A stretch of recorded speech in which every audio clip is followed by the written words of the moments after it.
Hello guys, c'est Master Madi, j'espère que vous allez superbement bien.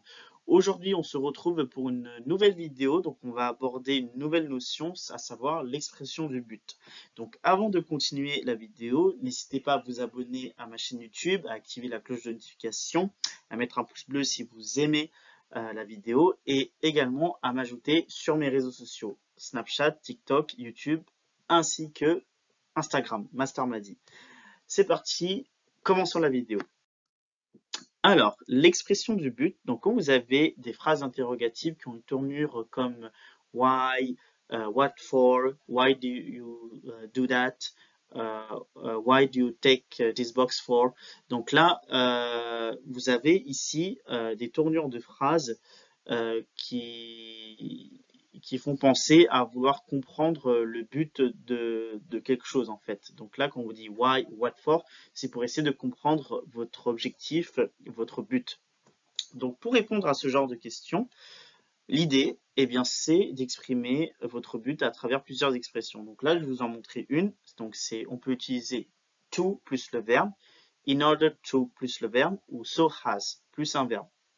Donc ici, comme vous pouvez le voir, il y a souvent cette préposition to qui apparaît. Et ce qu'il faut savoir, c'est que quand vous exprimez votre but à travers la préposition to, tout de suite, automatiquement, vous avez un verbe. Ça, c'est obligatoire. Quand vous utilisez la préposition to, mettez-le en tête. Vous avez obligatoirement un verbe qui suit. J'insiste là-dessus parce que vous allez voir, il y a un autre exemple et beaucoup de francophones confondent to et for. On y reviendra là-dessus un peu plus tard. Donc là, un exemple. Why do you need that box? What do you need that box for? Donc là, la question, c'est pourquoi as-tu besoin de cette boîte? Dans quel but tu as besoin de cette boîte? Donc là, pour répondre à cette question, vous avez ces trois expressions. I needed to store. Store, c'est le verbe ranger, stocker, ranger, ça dépend du contexte. Là, c'est plus ici mieux ranger, organisé. Donc, I needed to store my paper in a more organized way. I needed in order to store my papers in a more organized way. I needed so as to store my papers in a more organized way.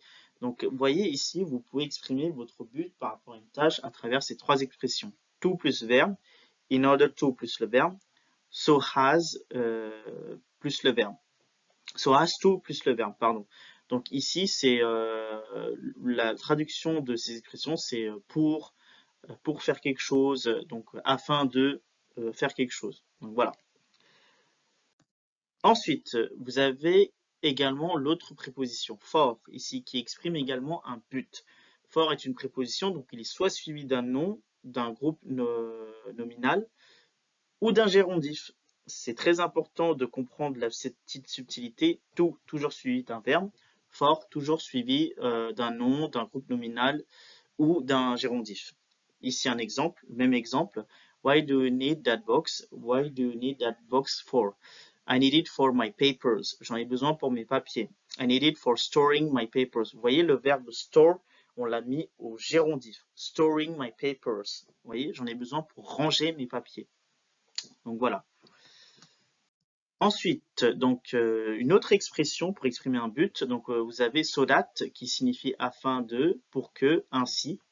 Donc so that est souvent suivi d'une préposition contenant can, could, will, would. Donc can quand c'est au présent et could quand c'est au passé, présent, futur, il me semble. On vérifiera tout à l'heure.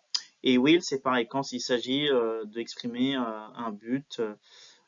Donc au futur ou au présent avec will et would au passé.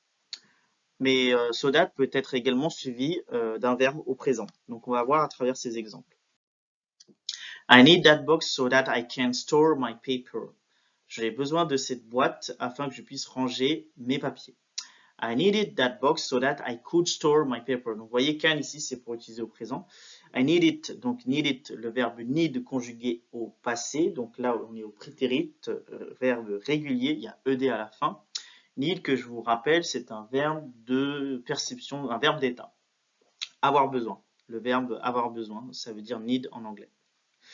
J'avais besoin de cette boîte afin que je puisse ranger mes papiers. Donc, vous voyez, I needed that box so that I could store my papers. Quand c'est au passé, quand vous exprimez le but au passé, donc vous utilisez could. Quand vous exprimez le but d'une tâche au présent, vous utilisez can. Pareil, dans la même philosophie, donc là on va utiliser so that avec la préposition will, would. I always store the milk in the refrigerator so that it will stay fresh. Donc là, je garde toujours le lait au réfrigérateur afin qu'il se conserve. Donc là, on utilise la préposition will pour exprimer le but au présent ou au futur. I stored the milk in the refrigerator so that it could stay fresh. Je gardais toujours le lait au réfrigérateur afin qu'il se conserve. Donc vous voyez, ça permet d'exprimer le but au passé ici.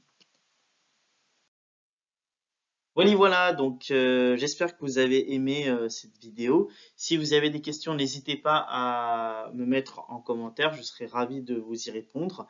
Abonnez-vous encore une fois à ma chaîne YouTube. Si vous avez aimé cette vidéo, mettez un pouce bleu, activez la cloche de notification pour de nouvelles vidéos et abonnez-vous encore une fois à tous mes réseaux sociaux, que ce soit Snapchat, TikTok, Instagram et YouTube. Merci à vous, on se retrouve pour une prochaine vidéo. Prenez soin de vous. Bye bye.